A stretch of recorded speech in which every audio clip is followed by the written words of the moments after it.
Good morning, this is Bill from the Upside of Downsizing here with a quick video. Last night I was getting a little bored, had nothing to do, even though there's always something to do. And what I realized is we need a box at our entrance gate so deliveries can be made without driving up the property. So I went out to my tent / workshop, checked out what materials I had available, and I was able to build this box using rest materials from other projects. So basically it's a combination of 5/8 inch plywood, 3/4 inch plywood. There might be even a little 3/8 inch plywood for the floor. If you have it, that is a little. And then the feet were made out of rough sawn 4x4s. The lid was trimmed out in scrap pieces that I had ripped down from a 2x4.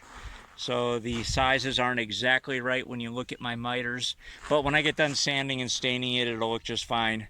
So I think what we're gonna do, and then I'm gonna either get a piano hinge and hinge it up top here, or I might hinge it underneath here so that it opens toward you. I haven't decided yet, but I think after putting this miter, let me see if I can show you, after putting that miter on the piece of plywood, I get a pretty good seam between the two pieces, and I think a piano hinge or even just some regular butt hinges will work just fine.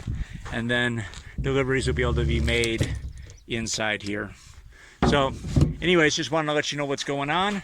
I'm going to sand it down and stain it, and Yvonne was thinking we could put house numbers up at the top here. I kind of framed it in so we could do something with it. I'm not sure what it's going to be. Maybe I'll just leave that up to her. Sometimes it's easier that way. Anyways, I will get back to you when it's done being stained.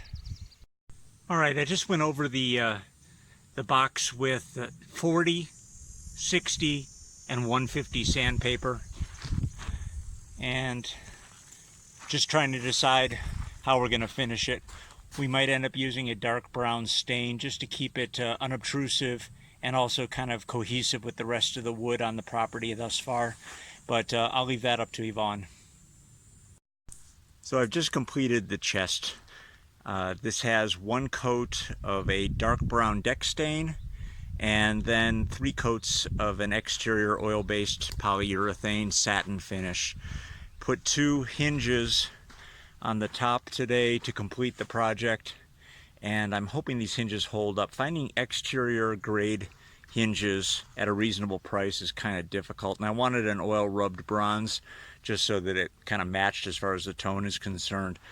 A couple of the things that I did have to do in order to make this lid work properly was, and the big one was, I don't know if you can see it, but I had to miter, or I should say bevel, this back edge because of the angle it's at. So I had to put a bevel on it equal to this, that angle right there, and then just trimmed it out with some 1x just to make it look a little nicer. But I think it's going to work out just fine. We're trying to decide what's going to go up on top, whether it's going to be our house numbers or what it's going to be, but we'll figure that out. But for right now, the project is complete. Yvonne wants to take it and use it for blankets and pillows, exterior blankets and pillows, but it's been designed to accept our deliveries when we're not home and our gate is locked. So that's where it's going to go, out front, and I'll probably end up building a second one for other purposes later. But it was a fun little project, just using scrap materials that I had available here at home, and it worked out pretty good. Anyways, this is Bill from the Upside of Downsizing. Thanks for watching. We'll catch you in the next video.